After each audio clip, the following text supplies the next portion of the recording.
Oiê, E aí, Júlia, tudo bom? tudo bom? E você? Tudo bem, tá dando pra ouvir direitinho daí? Tá conseguindo me ouvir também?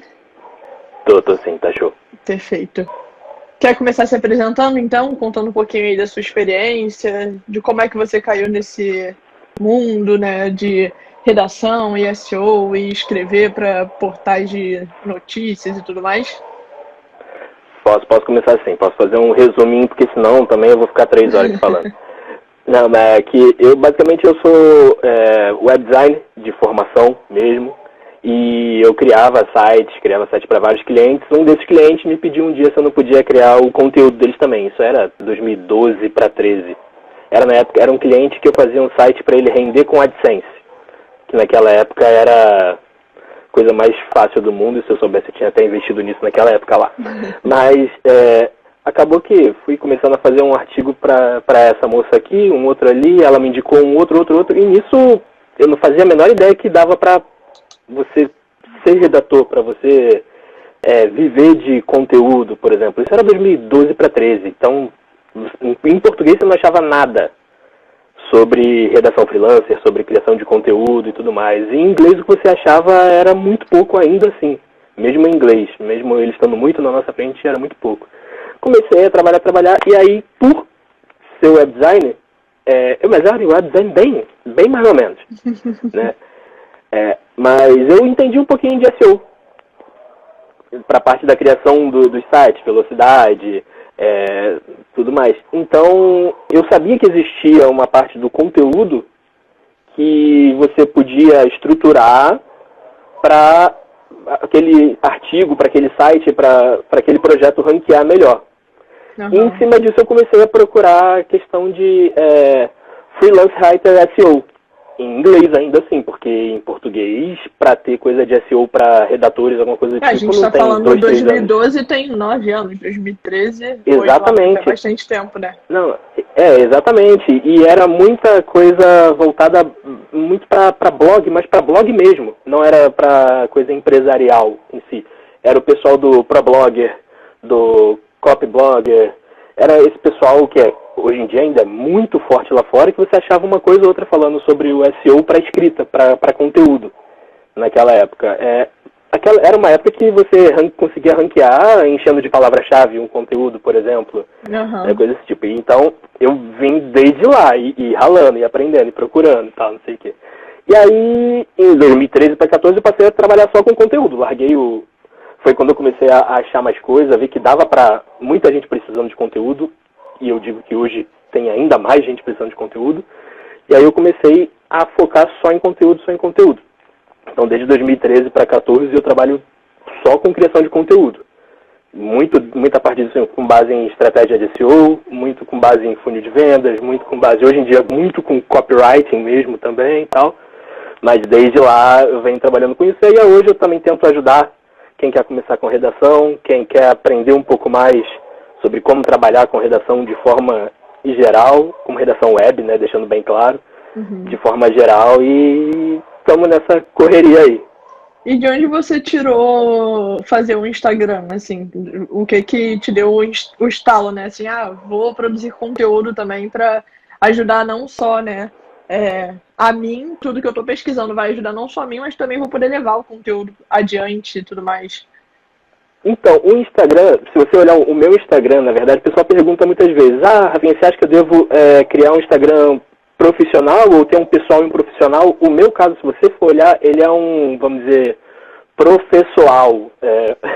Uma palavra que eu brinco. Ele tem coisa profissional e tem coisa minha pessoal. Eu acabo não fazendo muita divisão, até porque hoje em dia o meu Instagram ele é focado, a parte profissional dele não é focado para o meu cliente de redação. Ele é focado para redatores.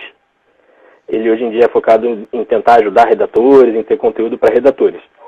Então, o que acontece?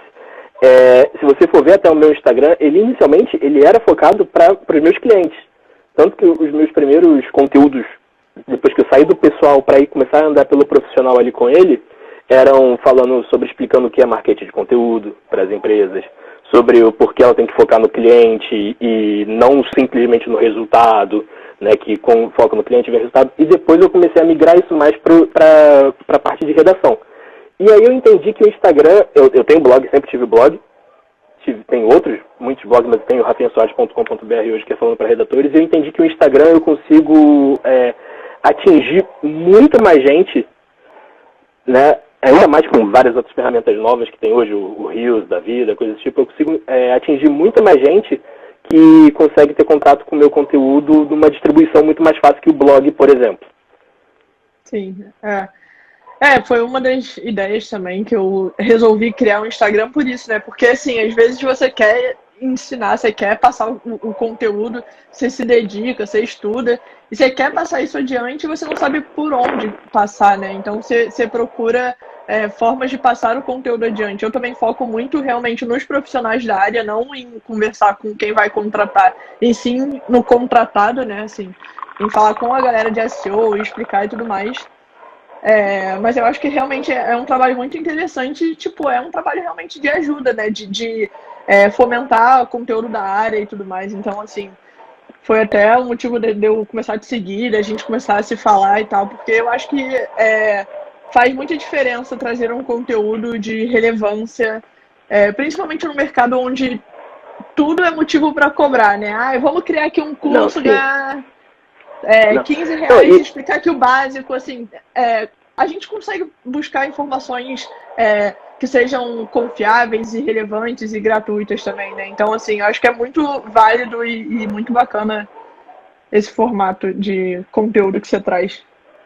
Não, e o que eu falo pro pessoal, eu tenho mentoria, só que se você parar pra ver, tipo, 99,99999% do meu conteúdo em si vai estar ou no meu blog, ou no Instagram, ou no YouTube agora também. Então, o que não tiver ali é basicamente algo que eu só não parei e pensei, vou colocar ali também, porque se eu parar, eu vou colocar ali também de graça. O máximo que vai ter no curso ali, no treinamento ou na mentoria... compactado, né? Tá compactado em ordem.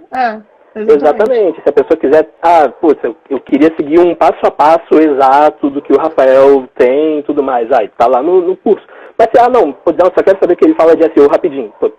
Digita ali, vai no YouTube e bota lá, redator financeiro SEO. Cara, é o que eu fiz, eu aprendi assim.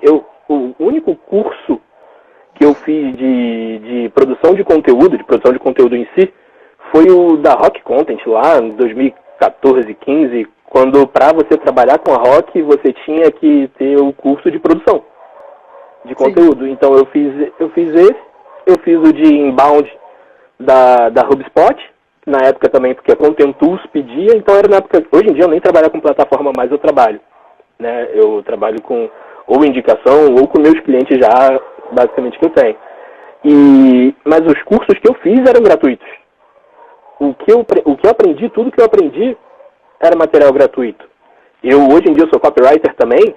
Boa parte do que pego e aprendo é com material gratuito. Então, eu sou muito a favor de, tipo, eu vou colocar ali e meio, desculpa a palavra, mas que se foda, cara. Tipo assim, quem quiser aprender comigo, quiser me acompanhar, conteúdo, porque eu não tô ligando se depois eu vou cobrar isso ou não. Sim. Eu sou muito... concordo muito com você, até porque, assim, tem gente que está disposta a pagar e tem gente que não está disposta ou que não pode pagar. E, né, a gente não vai deixar de atender e ajudar esse outro nicho, digamos assim. Não, certamente.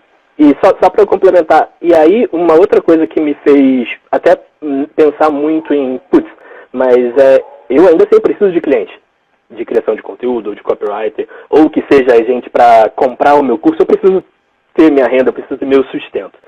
Mas o que eu aprendi com isso foi, a cada passo que eu coloco alguma coisa ensinando para outros redatores, primeiro, eu ajudo outros redatores a crescerem de nível no mercado. Isso faz o nível da redação crescer, ou seja, o pessoal que vai contratar os próximos redatores vão falar, mas não é aquela bagunça mais lá de trás, não é qualquer R$10 por artigo que você vai coisar, não, agora eu tenho uma qualificação, então eu ajudo o mercado a se qualificar um pouco mais, é o que eu tento fazer, porque eles subindo de nível, eu consigo subir mais ainda, né? Porque senão eu fico preso ao nível de quem está para trás.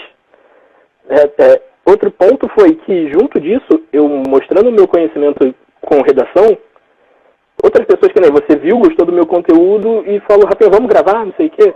O mesmo acontece com cliente de redação. Gente que vê e fala, cara, esse cara sabe do que ele está falando. Se eu contratar ele, ele vai me dar retorno. Então, eu não só ajudo, mas eu me ajudo também. Eu consigo passar o meu conhecimento ali, e aí tem cliente de redação que olha e fala, cara, se eu contratar o Rafinha vai dar bom. E aí eu tenho bastante contato por isso. Não, eu concordo com você. Eu acho que, assim, porque é um mito, né, da internet, principalmente na área de marketing, que você oferecer conteúdo gratuito, você está tirando o conteúdo que você botaria num curso. Mas não, você está fomentando a comunidade, criando contatos, aumentando o seu networking e, de quebra, virando referência no assunto. Então, a sua consultoria acaba ficando mais cara, a sua mentoria acaba ficando mais cara. Então, assim, tem vantagens de todos os lados, né? Tanto você oferecendo conteúdo para as pessoas, quanto você mostrando mais autoridade, né? Sim, não, eu vejo só vantagem. E que nem eu te comentei, eu resolvi até mudar essa linha de tipo conteúdo para redatores, porque eu percebi que quando eu comecei a fazer isso, eu atraí mais clientes do que quando eu tentava fazer os conteúdos diretamente para os clientes. O que foi até uma surpresa para mim, mas eu vi que funcionou assim. No meu caso, funcionou assim. Então, eu mostrei o que eu conhecia sobre o assunto, e aí o pessoal quis me contratar mais por isso também. Maneiro. Mas vamos entrar então no assunto de redação para SEO, né? E aí a primeira pergunta que eu botei aqui para você é: o que é um texto otimizado para SEO? O que você olha e fala, esse texto aqui tá bom? Olha, eu vou falar, eu sou muito, muito, muito, muito a favor da questão, assim, de experiência do usuário. Eu sou muito a questão da experiência do usuário, do início até o último passo da criação do conteúdo, no meu caso, como criador de conteúdo, né? Eu vejo um texto otimizado, primeiro, um texto que passa tudo aquilo que ele se propõe na melhor qualidade possível. Um texto que você consegue, por exemplo, olhar no título e saber o que você vai ler e ler exatamente aquilo que você esperou. Que consegue não só atrair, por exemplo, então também com um título atrativo, com uma meta descrição atrativa, mas que quando a pessoa entrar no seu conteúdo, ela vai querer ler o teu conteúdo até o final. É basicamente isso. Eu vejo a experiência que você vai dar para o cara da hora que ele procurou, achou o teu site no resultado de busca, até a hora que ele saiu ou fez a CTA que você pediu. Fez a chamada para ação que você pediu, ou que seja, curtir, compartilhar, ir para o próximo conteúdo, qualquer coisa desse tipo. Se inscrever na newsletter, o que for, né? Se inscrever, o que for. Tipo, da hora que o cara viu o teu título ali, bateu o olho no teu título no resultado do Google, até a hora que ele chegou na CTA do conteúdo. Se possível, até a hora que ele vai se manter nos teus conteúdos ou ir para onde você indicar ele. Assim, eu vejo um texto otimizado, assim, a melhor definição de um texto otimizado é essa hoje.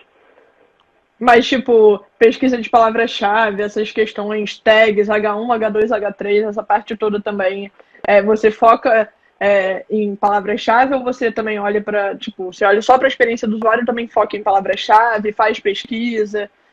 Não, eu faço todas as pesquisas, faço pesquisa de palavra-chave, uso. Quando o cliente tem... Porque eu mesmo eu faço pesquisa de palavra-chave basicamente com o Ubersuggest. Eu faço pesquisa de palavra-chave basicamente com o Keyword Planner, porque vira e mexe eu estou rodando anúncio para algum cliente ou para mim mesmo, então eu tenho acesso à ferramenta de forma completa, né, que eu sei que muita gente não tem, que muita gente consegue ter no Keyword Planner do Google só aquelas referências de 1.000 a 10.000, de 10.000 a 100.000 buscas. Hoje eu tenho acesso a essas informações mais completas porque eu rodo anúncio. Aí uso o Answer the Public, Also Asked, várias ferramentas para pesquisa de palavra-chave e junto disso para pesquisas de conteúdo até, para me ajudar a criar o conteúdo, o que está sendo pesquisado, o que está sendo procurado, para me ajudar a pesquisar o conteúdo. E aí sim, aí eu faço, entrando no que é um texto otimizado, eu penso na experiência do usuário, mas eu sei que tem um robô por trás ali também. Né? Então eu faço basicamente uma mescla disso, que um texto que fique bom pro robô, vamos dizer assim, mas que fique melhor ainda sempre para o usuário. Então, vai ter a palavra-chave sempre que possível num H2, num head H2, vai ter a palavra-chave sempre que possível, e quase sempre é possível, na abertura do conteúdo, no último parágrafo do conteúdo, vão ter palavras-chave semelhantes durante o conteúdo. Então, basicamente, eu vou otimizando dessa forma, vou pensando dessa forma o conteúdo para otimizar ele. Eu acho que só complementando, é sempre uma coisa que quando eu estou dando aula para redator de SEO, tipo, a pessoa é redatora e precisa aprender SEO, né? A pessoa sempre fala, mas eu vou parar de escrever conteúdo para o usuário e vou escrever para o Google? Não! O Google, ele quer que você escreva conteúdo para o usuário, porque o objetivo do Google é que os usuários encontrem os resultados. Então, é para você continuar respondendo as dúvidas dos seus usuários e não focar no buscador, né? Mas é óbvio, só garantir que as tags vão estar no lugar certo, que as palavras-chave vão estar o máximo otimizadas, né?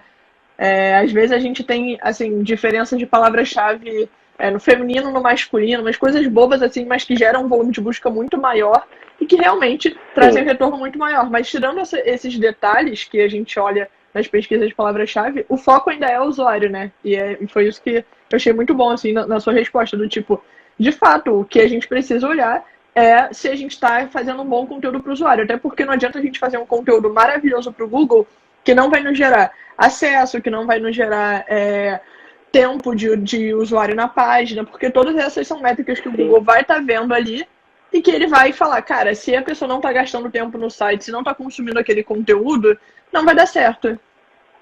Não, mas é isso, porque tanto que eu falo pro pessoal quando vem perguntar, mas e aí, falando em questão do SEO on-page até, de questão de conteúdo, qual que é uma das métricas principais assim que você vê, o Google fala, cara, eu não sei, vamos dizer assim, eu não sei, mas eu vejo como uma das métricas principais é o que você falou, da pessoa entrar na página e ela ficar. Exatamente. Se a pessoa ela escolher seu resultado no Google, o Google já mostrou seu resultado, então você já está ponto com o Google. O cara escolheu entrar, mais ponto com o Google. Se o cara olha ali, lê o primeiro parágrafo e sai e volta para pesquisar de novo, ainda mais se ele voltar e pesquisar de novo sobre o mesmo tema que teoricamente você tinha escrito, o Google vai olhar e falar, opa, esse conteúdo não é tão relevante sobre esse assunto, exatamente. Algo de errado não está certo. Então, por isso que eu gosto de focar muito na parte da experiência do usuário. E que nem eu falei, claro que a gente vai ter que ajudar o Google a achar o nosso conteúdo também. Só que até em cima disso, cada vez mais o algoritmo, o nosso querido algoritmo do Google tem ficando, a inteligência artificial do Google tem ficado cada vez melhor nisso. Eu fiz uma pesquisa rápida esse dia mesmo, até pensando num vídeo que eu vou lançar, que quais foram as pesquisas mais feitas no Google em 2020. Aí eu dei uma olhada, eu não lembro agora como... era sobre Pix. Uma das pesquisas mais feitas do ano passado, até pelo lançamento, foi sobre o Pix. O que é o Pix e tal, não sei o quê. O primeiro lugar nas buscas para o que é Pix, tanto para o que é Pix, quanto para muitas outras coisas nessa relação sobre o Pix, eles fazem um artigo que você fala, cara, isso aqui é sensacional. Isso aqui, se eu tivesse escrevendo um artigo SEO, como o pessoal fazia antigamente, nunca ia estar aqui escrito desse jeito. A pessoa, eu não sei quem foi que escreveu, eu não lembro agora o nome do site, eu posso até te passar depois. Mas eu falei, cara, isso aqui é sensacional. Eu li, eu parei, eu não queria saber sobre o Pix, mas eu parei para ler. Assim, me prendeu, mesmo sem eu querer ali, eu só queria fazer a pesquisa. Me prendeu mesmo sem eu querer ali. Outra coisa também é o John Miller. Da Google. Sim, John Miller. O carequinha, o tiozinho carequinha. Eu costumo tiozinho assistir uma coisinha. Ótimo. O tiozinho carequinha. Eu costumo assistir uma coisinha ou outra, principalmente quando sai no SEJ, sobre SEO mesmo. SEJ, gente, é a sigla para Search Engine Journal. É um dos principais portais de notícia no mundo que fala sobre SEO. Só para contextualizar a galera. Isso, que eu vou falando, eu esqueço que vai ter mais gente. E ele, no último Perguntas e Respostas que saiu no canal deles lá do Google Search, ele estava comentando e respondeu uma pergunta que era exatamente sobre isso. Um cara perguntou, falando sobre, eu tenho, no meu lugar onde eu trabalho, eu tenho que seguir um planejamento de conteúdo que vai assim, com tantas palavras-chave. Deve ser aquela questão de densidade de palavra-chave e tudo mais, que era muito falado antigamente. Hoje em dia, eu até falo, cara, escreve natural e não pensa nisso não. Qualquer coisa depois você vê se dá para colocar naturalmente alguma palavra-chave aqui. E ele mesmo colocou, cara, eu não vejo isso como sendo relevante para busca nenhuma, muito menos para o Google. Eu falei, cara, é exatamente isso. Aí ele, palavras dele, Se eu estivesse fazendo um conteúdo, claro que eu ia tentar deixar o máximo claro para o Google possível, para os buscadores possível, sobre o que eu estou falando. Então, se tem a oportunidade de você usar a palavra-chave de forma natural, use. Se não tem, use outra palavra. Tipo, é um cara que, do meu ponto de vista, como redator, como criador de conteúdo, ou seja, eu não trabalho com SEO diretamente. Eu trabalho para estratégias de SEO, são a parte ali do... ajuda. Eu vou ver um cara que teoricamente trabalha lá dentro, me falando isso, eu falo, cara, eu acho que eu estou indo pelo caminho certo, eu acho que eu tô com a ideia certa. Até porque eu brinco sempre falando que o Google é mais inteligente que muita gente por aí, né? Então, assim, ele está anos-luz na nossa frente, ele vai saber que se a gente está falando sobre um termo, o sinônimo daquele termo vai se adequar também. Então, assim, ele entende sinônimos, ele entende buscas relacionadas a um mesmo assunto. Então, assim, a gente não precisa... a gente não precisa ficar falando 30 vezes o mesmo termo numa construção de texto para poder ficar reforçando para o Google sobre o que se trata aquele texto. Se a gente usar as tags direitinho e fizer um conteúdo funcional, né? Eu sempre falo, o conteúdo tem que ser funcional, tem que ser útil. Tipo, se não tiver utilidade, não adianta. Mas se for um conteúdo útil, funcional, e você estiver seguindo ali os guidelines de SEO, é muito difícil não dar certo. O latido tá atrapalhando? Dá pra ouvir, mas não tá atrapalhando não. Ah, tá. Não é aquele controlante aqui do lado. Então, não, mas o que tá falando? Porque é claro que tem um guia de SEO que você pode seguir. Que, principalmente para, por exemplo, uma pessoa que é iniciante, que é legal ela seguir.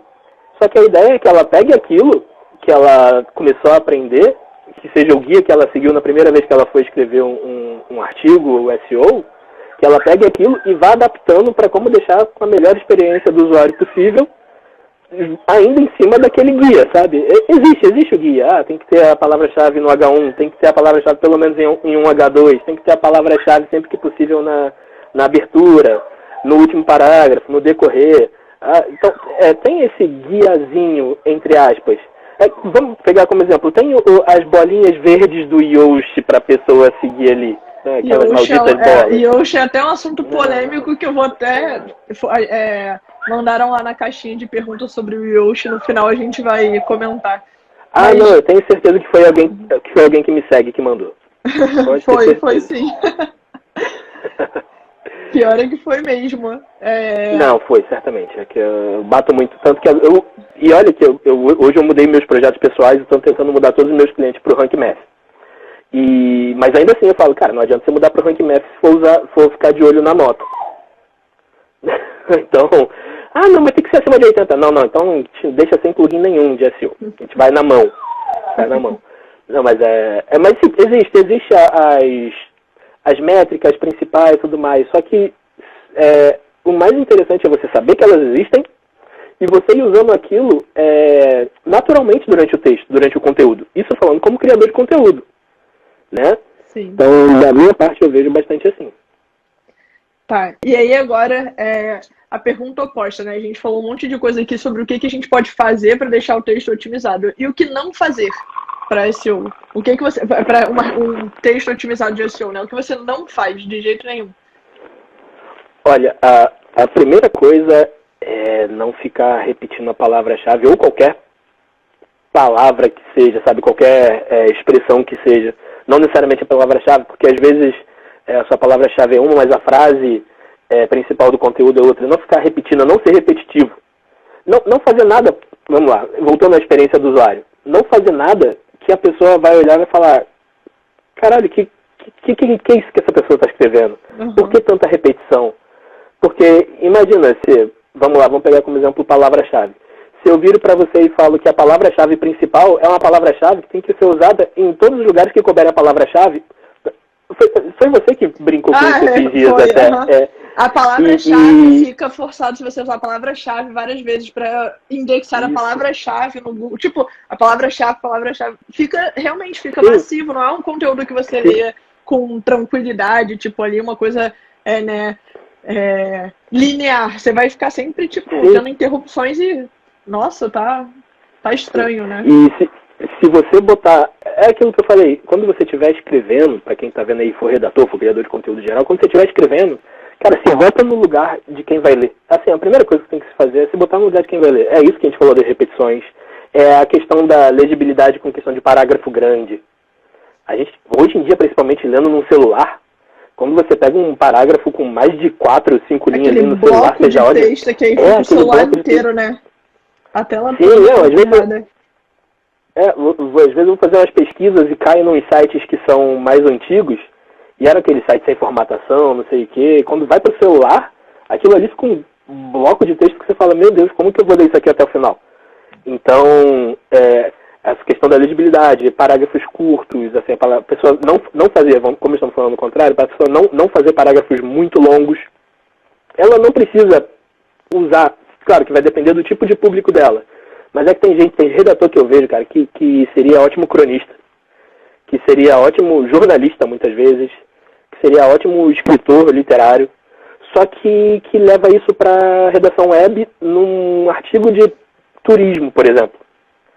Que é um negócio que pede uma leitura muito mais dinâmica, né? Pede uma leitura mais dinâmica, uma leveza no jeito de escrever. Tem gente que escreve muito bem, mas muito bem mesmo, que eu olho e falo, cara, eu não escreveria isso aí nem... E aí só que eu pego um artigo dessa pessoa falando sobre uma coisa leve, eu falo, cara, mas ficou pesado, mas não preciso usar palavras difíceis para... Porque o pessoal acha, às vezes, que escrever bonito, escrever bem pra internet, escrever bonito, escrever palavra difícil e tudo mais. Então, pensa no público. Pensa, a pessoa que lê isso aqui vai se agradar com o que ela está lendo, tanto que nem a gente falou, das repetições, quanto do formato do texto, da formatação do texto, de parágrafos curtos, quanto no tipo de escrita. Claro, adaptar o tipo de escrita que você está fazendo ao público que vai ler. Né? Então, vai tendo bastante coisinha assim que vai deixando o texto muito maçante. E aí quebra total a experiência da pessoa que está lendo. Então, isso ferra, pode ter certeza que vai ferrar o SEO lá para frente. Sim, exatamente. Quanto menos fluido o texto ficar, né, mais difícil a leitura vai ser. E aí é o que eu falo, é muito diferente a leitura de uma... quando você entra para ler um conteúdo mais formal, ou um livro, ou um artigo, alguma coisa assim, do que o que você está lendo ali num site, né?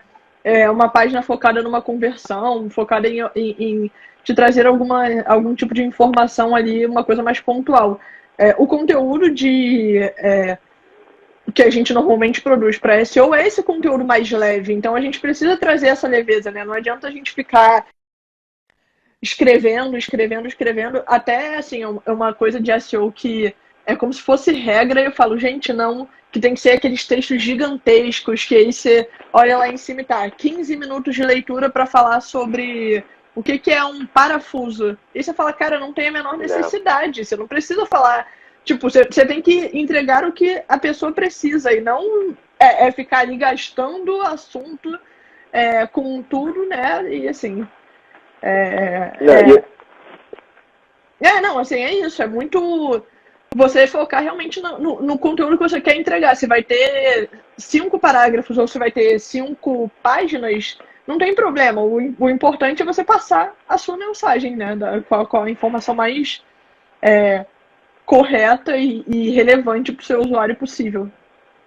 Não, sim. Hoje em dia, por exemplo, como eu falei, hoje em dia eu tenho treinamento, eu tenho a mentoria e tem muita gente que vem tirar dúvida comigo de redação.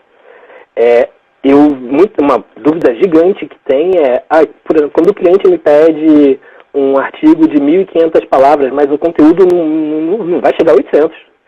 O que eu faço e tal? Eu falo, cara, a primeira coisa que você faz é conversar com esse cliente se ele precisa mesmo daquelas 1.500 palavras. Porque muitas vezes o cara ele acha que ele precisa de 1.500 palavras, por exemplo, porque ele leu em um lugar que o artigo bom é um artigo de mais de 1.500 palavras.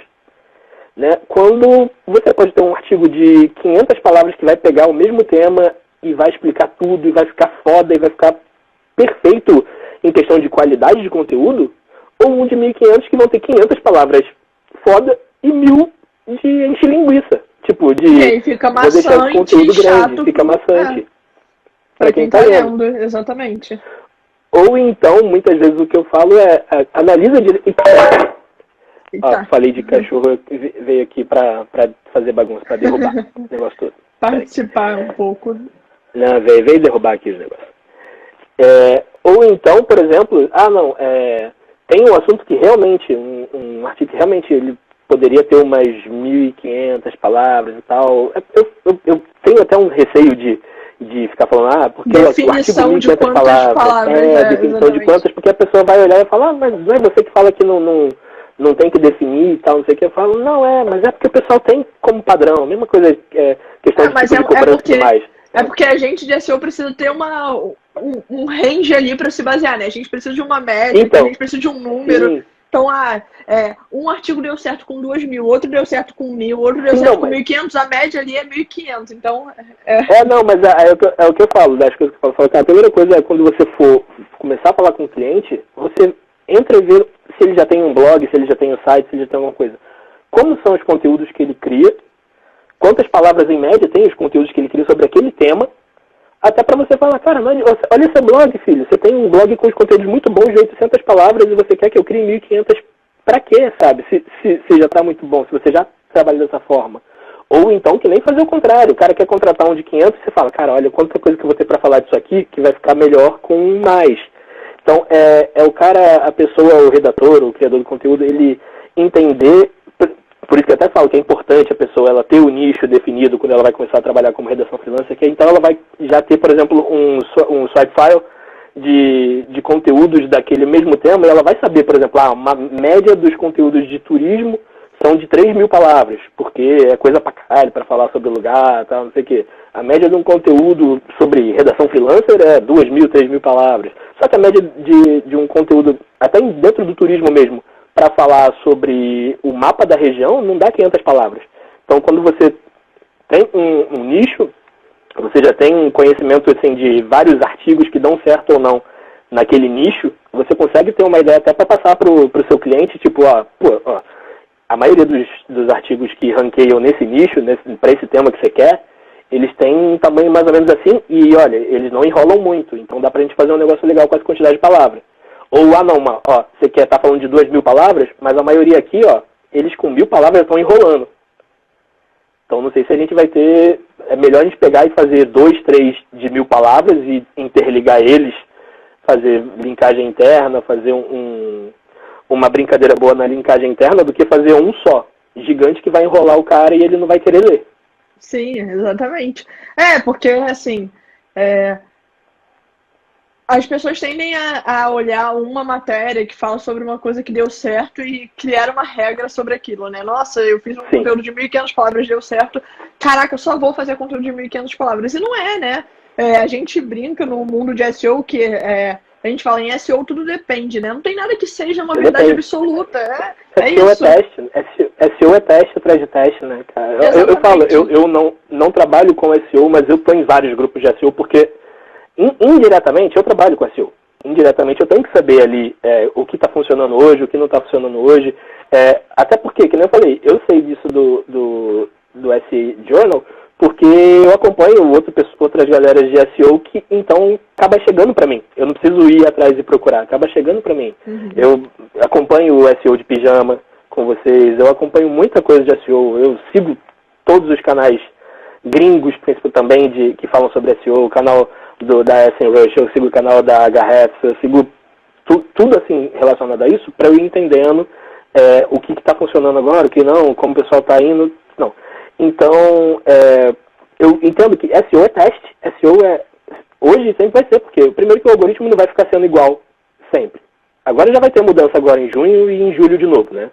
Teve agora em junho, acho que foi dia 1 ou 2, e aí agora vem o de julho. Eu falei, gente do céu, é mais um pé de música no Fantástico, que tá animado esse 2021. E aí é isso, não existe uma verdade absoluta num lugar que o algoritmo principal muda o tempo todo. Sim, então exatamente. É você testar, é você entender. Mas, claro, tem sempre uma base.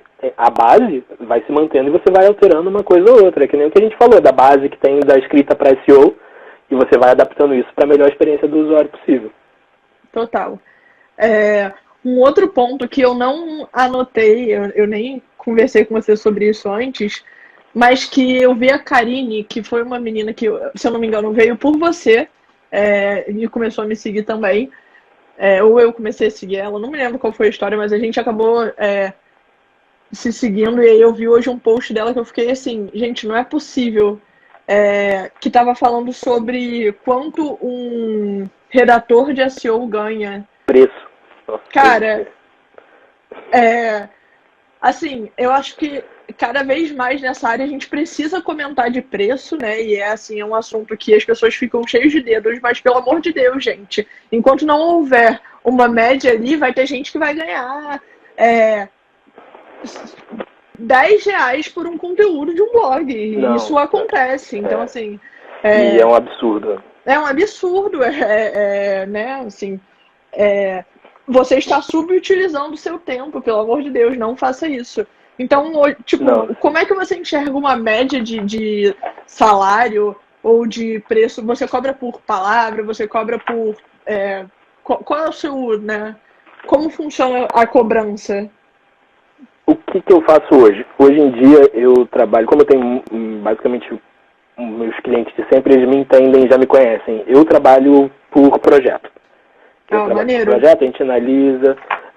Só que eu sei que isso eu consigo fazer isso hoje porque eu eduquei meus clientes a isso.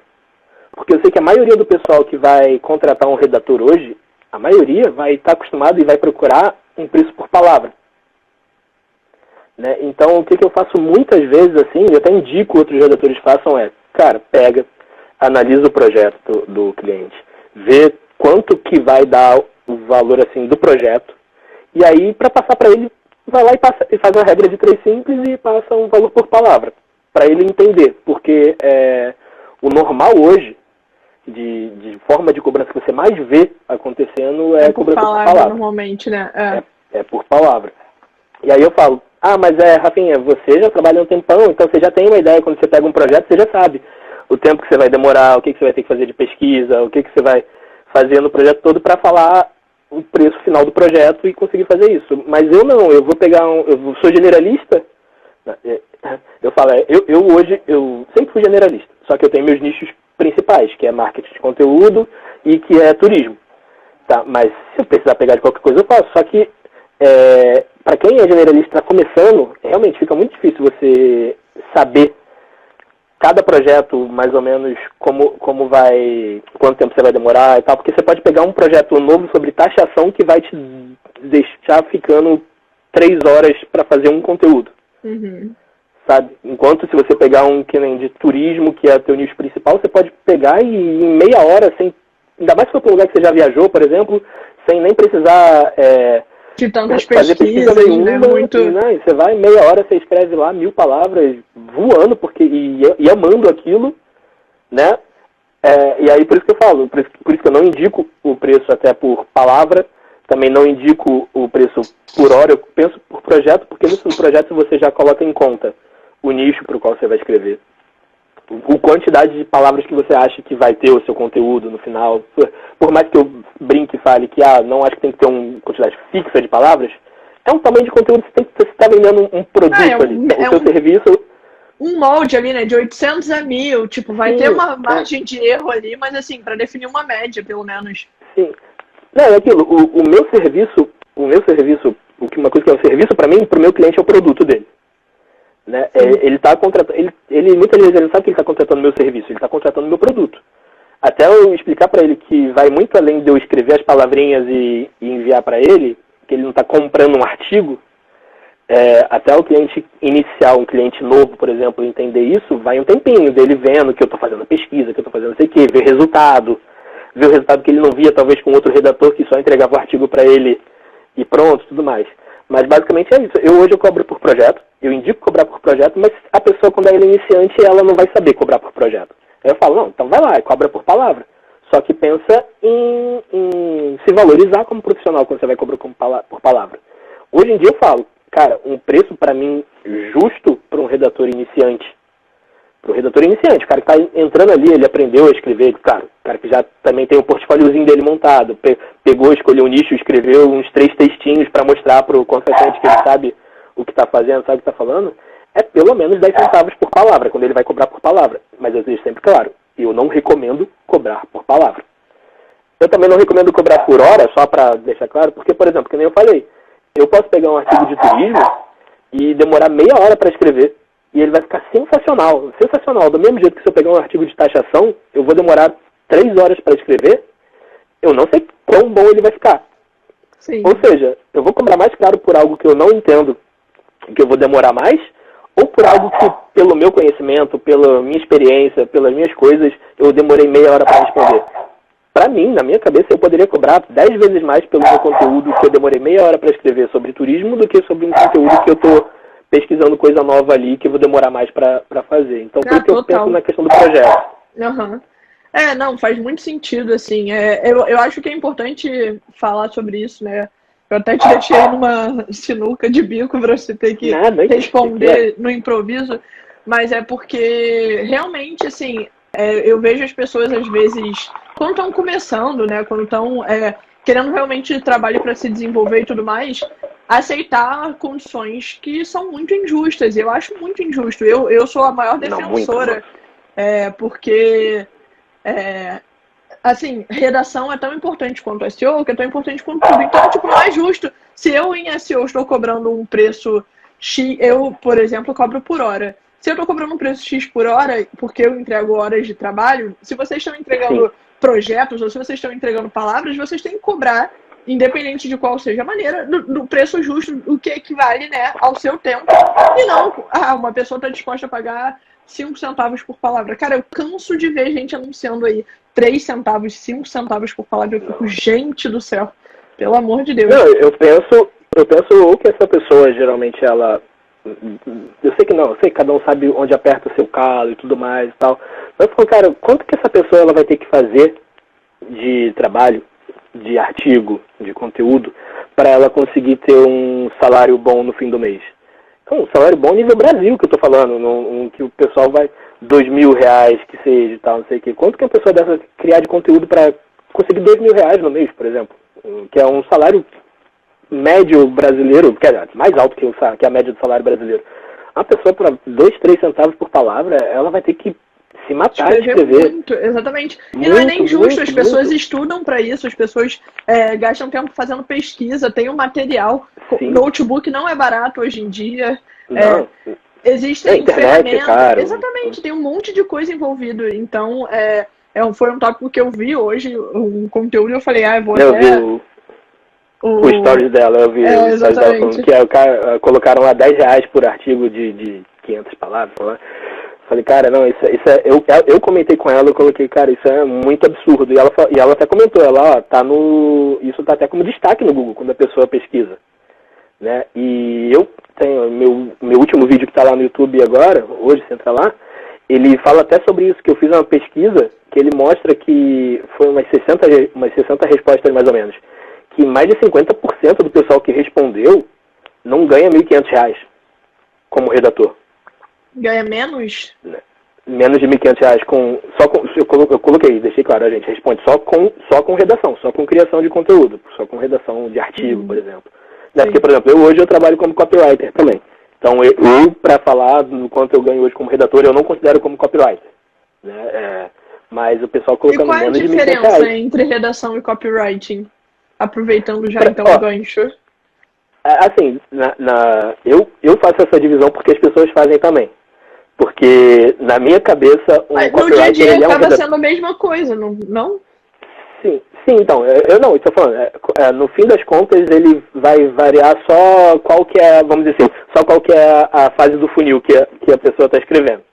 É bem isso, um redator, o que o pessoal aqui chama do redator, ele é colocado como o cara que escreve o artigo informativo, que é o artigo de topo de funil, que é o artigo de o que faz não sei o que, o que é não sei o que, como funciona não sei o que e tal, não sei o que.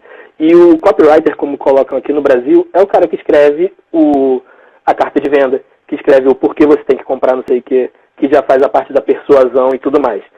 Eu acho que todo copywriter ele é um redator. Talvez nem todo redator seja um copywriter, propriamente dito. Vamos dizer assim. Lá fora, se você for ver lá fora, muita gente faz essa divisão de content writer e copywriter, mas muita gente bota tudo no mesmo bolo. Um redator ele é copywriter. Eu sempre botei tudo no mesmo bolo também. Tipo, eu acho que uma skill é aliada ali da outra, né? Você Sim, não, tá trabalhando os bem dois isso. juntos, mais ou menos, assim, pensando, por exemplo, uma pessoa que você vai contratar para fazer, não necessariamente em projetos freelancers, mas também para contratar para a empresa. Ela vai ter que escrever tanto no topo de funil quanto no fundo de funil. Então, mal ou bem, Sim. você acaba tendo as duas habilidades ali, né? Escrevendo no dia a dia. Sim, não, é que eu coloco essa divisão para mim hoje, é porque eu trabalho muito diretamente com escrita de carta de venda, de página de venda e tudo mais. Então, tem uma diferençazinha na escrita, mas eu também acho que isso é redação. É redação freelancer do mesmo jeito. Só que eu falo que só com criação de artigo e com copy. Assim, eu faço essa divisão do tipo de trabalho só, não da profissão copywriter redator. Então, e aí a pesquisa, eu olhei a pesquisa e fiquei abismado. Eu falei, cara, mais de 50%, 55%, se eu não me engano, das pessoas falavam que recebiam menos de R$ 1.500 com criação de conteúdo. Aí, mas eu também perguntei, quem ganhava, por exemplo, mais de 5 mil, aí dá uns 8%. Mais de 10 mil, aí dá 1, 2%, assim. Então tem gente, por isso que eu falo, cara, se tem quem ganhe, é porque dá pra ganhar. É porque dá pra fazer. Tanto que eu criei esse conteúdo depois que eu fiz a pesquisa, porque eu falei, cara, eu preciso mostrar pra esse pessoal, olha, gente, dá, vamos lá. Não se nivela pelo Google, que tá ali botando pelo amor de Deus. Não, a questão se qualifica, estuda mais SEO, faz que nem eu fiz, pega, você não precisa ir trabalhar, não é porque eu não vou trabalhar com SEO que eu não preciso saber sobre SEO. Eu comecei a trabalhar como copywriter, que não estou falando, porque eu comecei a pegar conteúdos de fundo de funil. Comecei a ser cobrado, você sabe fazer? Eu falei, não sei não, mas vou aprender. Aí comecei. E aí, nisso, dos conteúdos de funil de vendas, eu fui caindo, e fui diretamente para página de venda. Se for ver, tem produto na Hotmart aí, bastante vendendo com copy minha. Mas na Hotmart, Monetize, Eduz aí, inclusive o meu. Mas tem bastante coisa aí. Aproveitar e fazer um merchan. Não, mas o curso não está aberto não, o treinamento está com uma fechada. Vou abrir para esses tempos aí, mas sim, tá lá. Se a pessoa quiser ler minha página de venda, tá no meu site, é só ela entrar lá e consegue ver. Mas eu comecei a trabalhar com copywriter porque eu fui me aprofundando dentro do que eu podia fazer na redação. Então, um cara hoje que ele começa com redação, ele tem muitas coisas. Ele pode trabalhar com e-mail marketing, ele pode criar o blog dele e começar. Então, se ele vai criar o blog dele, ele precisa entender de SEO, da mesma forma que ele precisa entender se ele for trabalhar para um cliente. Ele pode ir para várias áreas, ele pode ir para ser redator de social media, por exemplo. Ele pode ir para várias áreas e se qualificar naquela área a ponto de não precisar aceitar os 10 reais por artigo, os 2 centavos por palavra. Isso me deixa realmente chateado, de verdade, assim, é a palavra. Né? Por isso e tem muita gente que fala, mas assim, tem gente que aceita porque é necessidade da pessoa.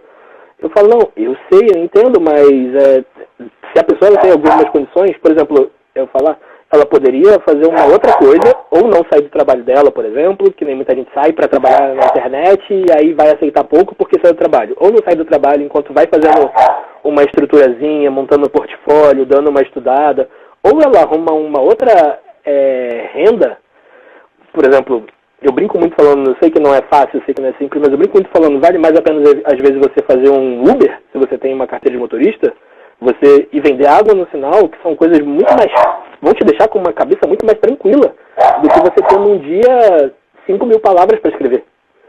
E aí, junto disso, você pega o teu tempo livre e vai lá e, monta o portfólio. Porque da mesma forma, Júlia, dessa pesquisa, mais de 30% das pessoas que responderam, elas não tinham portfólio. E aí, então, qual é a base para a pessoa saber se o seu trabalho é bom ou não? Exatamente. Exatamente. E aí, como que essa pessoa ela vai querer ganhar mais se ela não tem nem como mostrar para a pessoa que ela vai poder, que ela sabe o que está fazendo, sabe? O mínimo. Ou seja, e olha que eu conto como portfólio um link no Google Drive. Link no Google Drive vai servir como portfólio. Muita gente não tem um link no Google Drive com 3 amostrinhas para passar para um cliente. E aí é complicado. Não sei se você percebeu, eu fico um pouco indignado com isso. Não, esse assunto é polêmico mesmo. Eu vou entrar na última pergunta e enquanto isso eu já vou abrir para a galera fazer pergunta aqui, porque senão o tempo está começando a ficar apertado. Sim, não, vai lá. Então, galera, se quiser começar a fazer as perguntas aí, que a gente vai respondendo até derrubarem a nossa live. Mas a última pergunta é: quais são as ferramentas gratuitas que você indica para quem está procurando fazer conteúdo e quer fazer pesquisa de palavra-chave, né? Eu vou falar a minha preferida e aí eu deixo você falar as outras. Minha preferida de todas é o Answer the Public. Eu amo essa ferramenta, a forma como eles categorizam as perguntas, me dá uma paz, o meu toque sai daquela ferramenta, assim, em paz, alinhamento de chakras, que o Answer the Public, gente, para quem não sabe, é uma ferramenta que mostra, você bota lá uma palavra-chave e aí ele traz todas as dúvidas dos usuários relacionadas a essa palavra-chave. Então ele categoriza por tipo de pronome, por preposição. Então, por exemplo, quem, quando, onde, todas as perguntas com quem, todas as perguntas com onde, todas as perguntas com o quê. E aí fica tudo ramificado lá, é uma gracinha, é a minha ferramenta preferida de... quando eu estou fazendo pauta, né, para os redatores, quando eu estou pensando num tipo de conteúdo, ela é a minha ferramenta preferida. Mas aí me dá aí também o caminho do ouro, quais você usa e tudo mais. O Answer the Public, ele é sensacional. Aí tem as outras que são derivadas do Answer the Public, tipo a Also Asked, mas a Also Asked eu acho que está até em manutenção agora, não sei.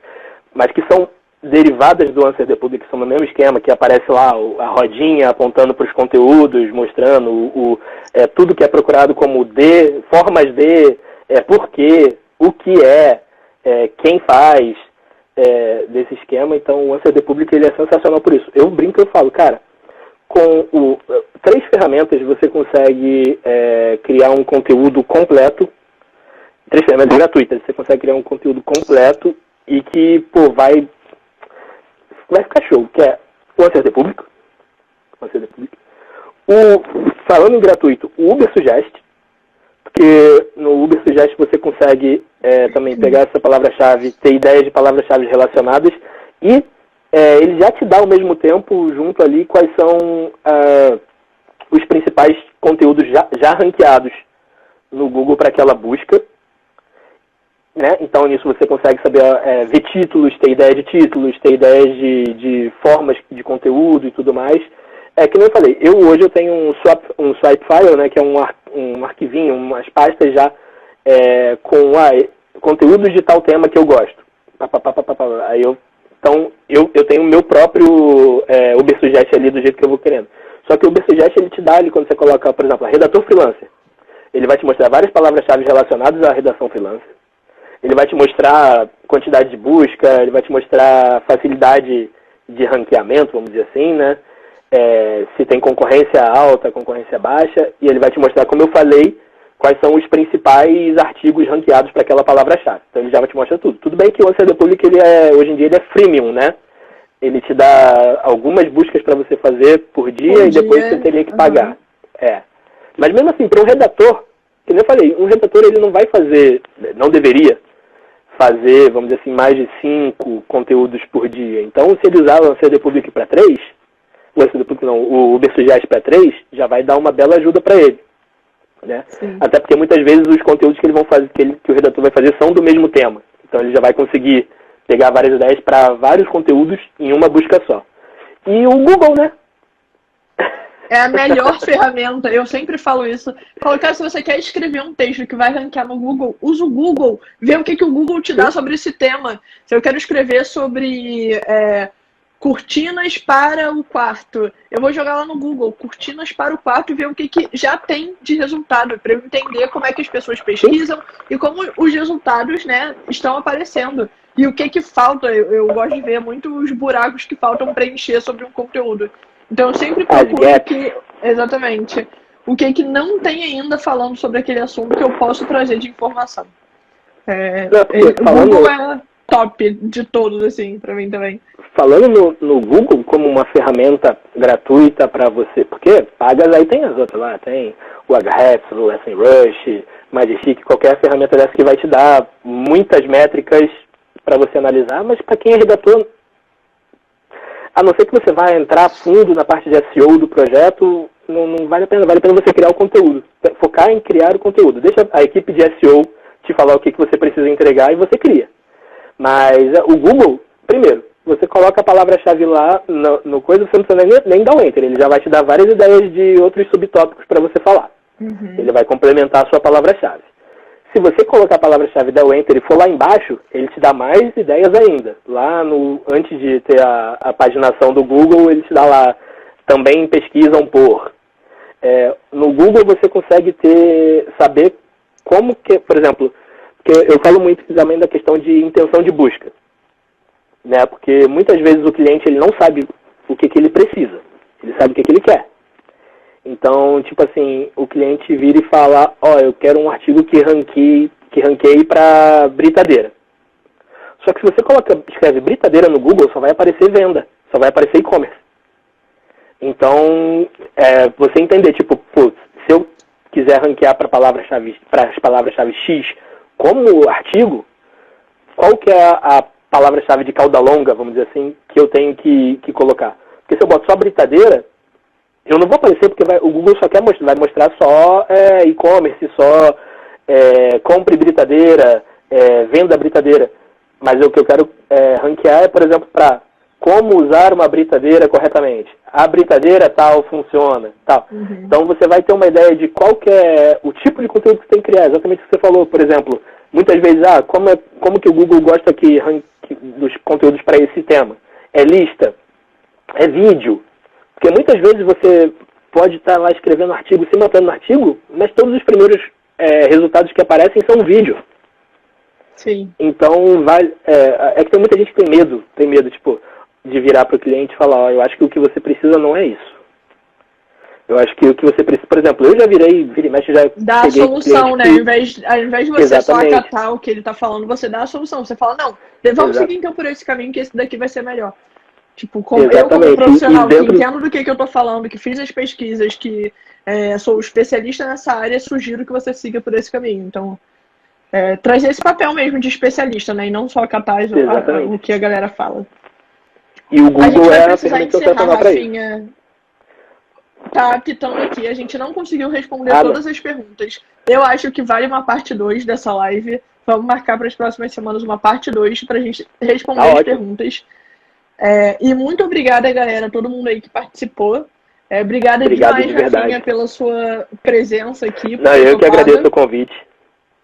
E é isso, galera. Obrigado a todo mundo que participou em breve faremos uma versão 2 dessa live, tá bom? Beijo, pessoal. Tchau, tchau. Tchau.